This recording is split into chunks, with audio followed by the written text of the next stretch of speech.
is an on-demand staffing platform for the food and beverage industry. Think of it as the gig economy for servers, bartenders, cooks, and dishwashers. So essentially what we do is we have about 110,000 professionals that work on our platform and about 2,000 different businesses. And a business will post a shift and say they need a bartender tonight at 6 p.m. We send that out to our professionals, and professionals can pick up whatever shifts they want to work. They clock in and clock out through the app, and then we pay them 30 minutes after they clock out. The idea really came from my co-founder, Chris. He owns a bunch of hotels, and the number one problem in running those hotels was staffing. Especially on the food and beverage side, it tends to be somewhat of an unreliable workforce. We get, you have people that call out sick every day, no call, no shows. You also have very high turnover. So his properties were experiencing over 100% turnover each year. And then you have seasonality and events that kind of constantly makes the amount of staff you need go up and down depending on what's going on. So he had this idea for a few years to create, as he described it, a way to order people to work just like you order an Uber. You just push a button, magic happens, and people show up and they work at your hotel. I loved the idea of it, and it fit really well into my background. I spent 18 years building HR technology products. So this is the seventh product in the HR tech space that I've taken from concept to revenue. And yeah, once he told me about the idea, I just couldn't get it out of my head. And so ultimately, met back up with him and said, hey, listen, I really want to build this. I think we should make it a company, let's do this together. And so he said, absolutely. And that's how it all started. This is, I think one of the things that I really like talking about because the entire development effort for Qwick from start of engineering to end of engineering to launch was 3 weeks. We built the entire thing in 3 weeks. And the point here is that we didn't build much at all. So the MVP was really just a proof of concept. It was a beautiful marketing website that just basically told about what we did, but the actual back-end tech allowed for a professional to sign up to tell us what type of experience they have, if they were a cook or a dishwasher, and then what days they were available to work. And then on the business partner side, we allowed for a hotel to sign up and tell us about what type of person they needed, when they needed them, and how much they wanted to pay. But it was basically just two simple forms that they filled out, and there was nothing else that we built. Nothing actually existed behind that. It was just a fake kind of a facade form. And what we did with that was, let's say, the Hilton posted a shift. They needed someone to show up tonight at 6 o'clock. It was us on the back end that started actually just manually texting people and saying, hey, Beth, we have a shift tonight at 6 o'clock at the Hilton that pays $15 an hour. Can you work it? Reply yes or no. And we would keep track on a Google sheet whether you said yes or no. And then we would actually have you text us when you clocked in and text us when you clocked out. And the whole point of this was to build as little as possible to see if we actually had a product that people wanted to buy before we actually built the product. And once you actually see that someone's willing to trade you $1 for what you want to sell, then start actually building it. But a lot of people will go out and spend a ton of time, years of development, or hundreds of thousands, millions of dollars to go build a product before they even know if someone's going to come. And if you do that, one, it's very high risk, but two, you ultimately will build a lot of technology and functionality that you may never need. You'll end up throwing a lot of that away because you don't know exactly the problem you're solving until you've actually solved it a number of times.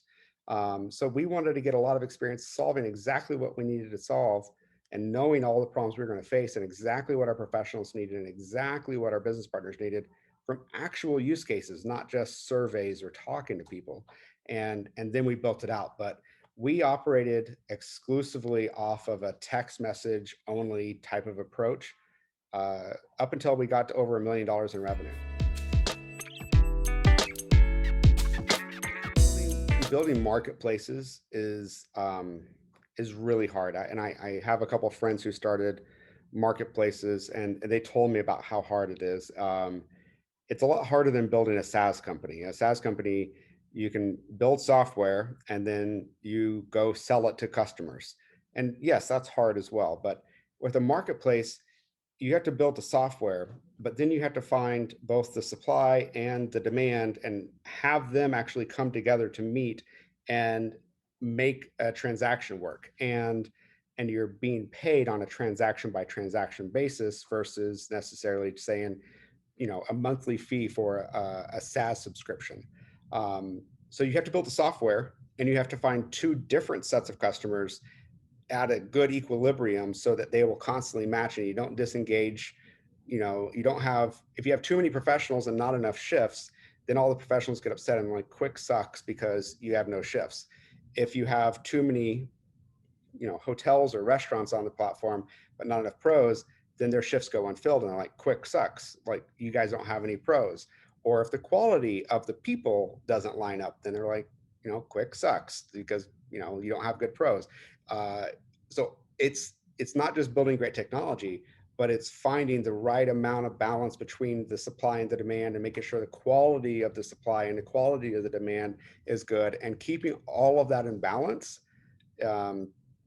It's really hard. I mean, I think it's why marketplaces are really hard to get started, but I think it's why they're constantly valued over, from a valuation perspective, they're valued a lot higher than SaaS companies because of once you get it working, it works really, really well. And you start to get network effects because you start to get the professionals telling other professionals and, hotels and businesses selling other businesses.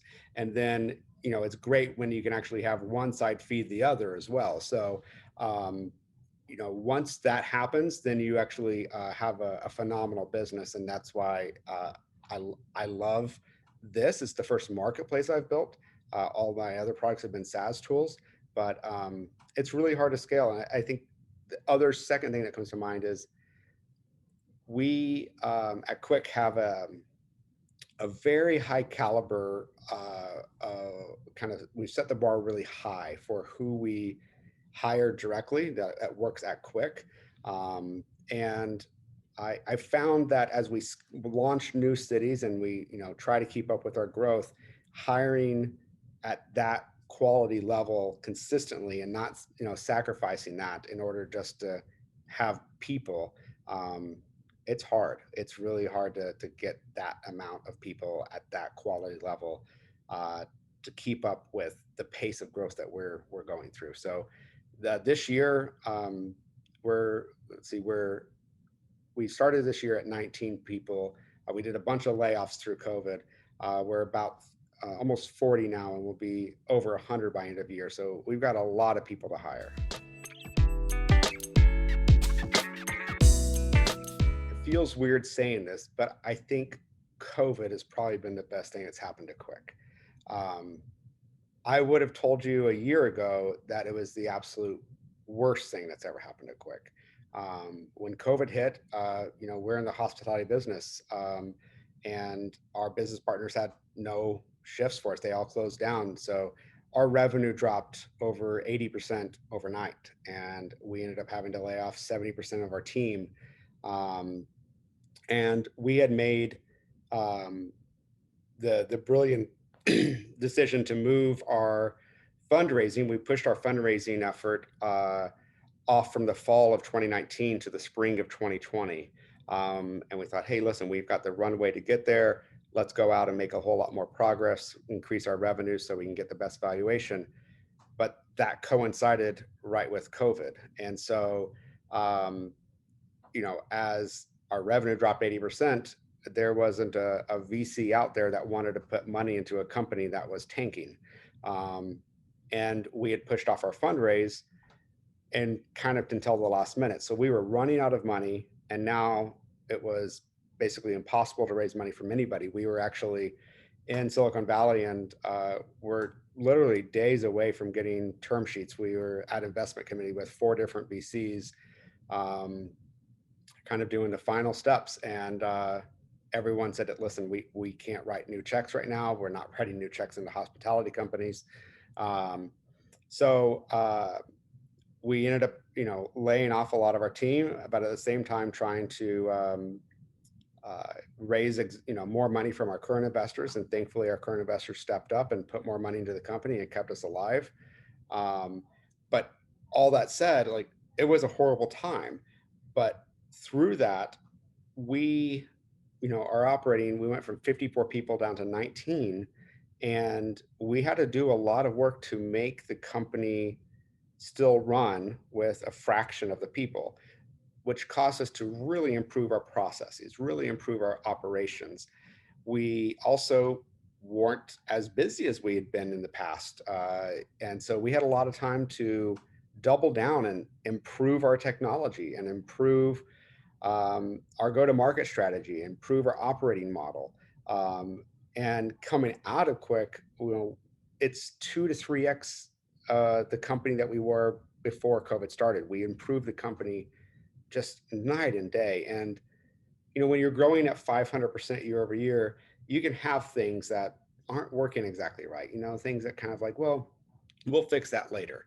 Well, COVID provided us that opportunity to kind of, all right, let's push pause on this, rocket ship we're on, and like fix all the things that weren't working. We fixed all those things, and came out of it much better. Uh, COVID also eliminated a lot of our competition that didn't make it through. So people we were competing against just aren't around anymore. And now we're seeing the tailwinds of COVID. So as you and everyone else probably is going out and going to dinner again and going to events, there's just a surge of demand in the hospitality space, coupled with a labor shortage that is, all over the news around how hard it is to hire people right now. That's created the perfect storm for Qwick. And this is where we step in and we help businesses with filling those shifts. And so there's just a ton of demand. We have more demand right now than we really know what to do with. And today we're doing almost 3 times the revenue we were doing pre-COVID, after going through this huge valley of death and having our revenue basically evaporate last year. We're now 3x of what we were doing just before COVID hit. I moved out to Arizona from California to start Qwick, and um, landing here and not having a network, I started searching everywhere to find connection, find people that I could learn from, find people that could help me, find people that I could help. Um, it takes a village to raise a child, and I'm convinced that it takes many villages to raise a company. And I knew that I was going to need to build an amazing network here to be able to hire people, to be able to just find the right connections, to learn from other founders, and have people that could help us build the company. And so I got plugged into Yes PHX and different groups, but Startup AZ kept coming up over and over and over again. And I was really attracted to, one, the process and the caliber of companies that they had as part of the collective, and the ability to learn from the phenomenal people that are both in the collective, but also the people that were the EIRs and the people that started the collective. And I thought, this is just a fantastic way to get to the cream of the crop of the entrepreneurs in the tech scene in Arizona. I have to be part of this. So I ultimately, convinced Brandon and others to let me in. I didn't get in the first time I applied. But the second year around, they let me in, and I was super stoked to be part of it. The current cohort that I'm in, is really good. I think there's 7 or 8 of us in the scale cohort, and so it's a little bit further along companies. And Greg Scoresby and Brandon are leading that group, and the the vulnerability and honesty of all the founders in that group is really helpful to be able to talk about all of the things that you face as a founder and a CEO, that you sometimes don't have anyone else to talk to about. The saying "it can be lonely at the top" is 100% true. Um, but there's also things that other people in your life may not ever face or go through the same types of challenges, regarding fundraising, or how to think about this legal issue. uh, Anything that you have, you can bring to this group, and I guarantee you that someone's gone through something similar to this. And sometimes it's also just good to talk about it with someone that truly understands what you're going through. Even if there's not an answer, they can relate to it. And yeah, I think it's a kind of CEO group therapy in a way. It's good to voice those things, but I've learned a lot from the people that are in my group, and I hope that I've been able to add value to them in some way as well. We are focused on geographic expansion, so we launch market by market, which is another thing that's challenging about a marketplace. When you have to match the supply and demand, you can't just say, hey, we're selling software. Anybody in the entire United States or in the world can sign up. We have to launch market by market because we have to build up the pros and the businesses in sync. So we're back to launching markets again now that we're on the other side of COVID, and so we're launching 6 more markets this year. We're in 8 cities today, so we're launching 6 new cities, and focused on rebuilding the team. We were 54 people, as I mentioned, pre-COVID, and in 8 cities. We're operating with less people now, but still in the same number of cities. So we're hiring as fast as we possibly can, and hiring ahead of these new cities as well, because we put people in each city that we open up as well. So we just relaunched Chicago, and so we put people in Chicago to run that market, as well as building up our central HQ team here in Phoenix. Follow the lean startup principle that we talked about earlier. Read that book from Eric Ries. I think it's a great book to when you get started initially. Um, don't give up. Would be my second thing. Know that the entrepreneurial journey is a roller coaster, and there are going to be as many downs as there are ups. And sometimes it's easy to think being an entrepreneur, being a CEO, it's this glamorous, glorious thing. Um, it's hard. It's really hard. And I think there's probably something wrong with us that makes us think that we can actually turn something into nothing. But use that power of believing in yourself and believing in what you're building to bust through any wall that's in front of you, and ride out those dips in the roller coaster, because there's going to be another hill coming up soon, and you're going to have a great time on that ride. But there's going to be another dip after that at some point. It's just a constant, ups and downs. And knowing that going into it, and just telling yourself this is just part of the roller coaster and it's part of the ride, enjoy it, uh, will help you get through those times. And then I would tell them, apply to Startup AZ, right? I know there's not everyone gets in, just like I didn't get in the first time because the company wasn't at the stage that they allowed me in.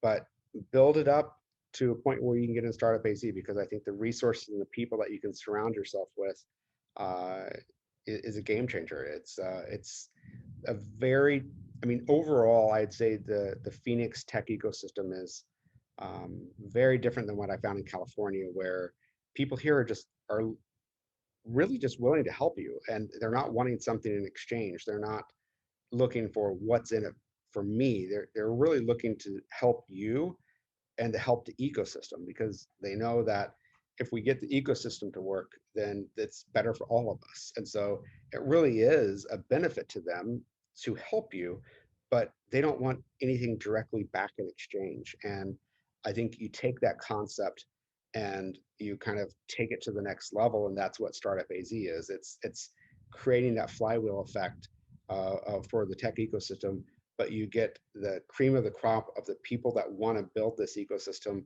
and are building the ecosystem and want to help you succeed, because they know it helps all of us succeed if you succeed. And I would say do everything you can to get in, because it can really help you build your business. And the more people that build successful businesses is better for Startup AZ and better for the ecosystem as well, because we all benefit.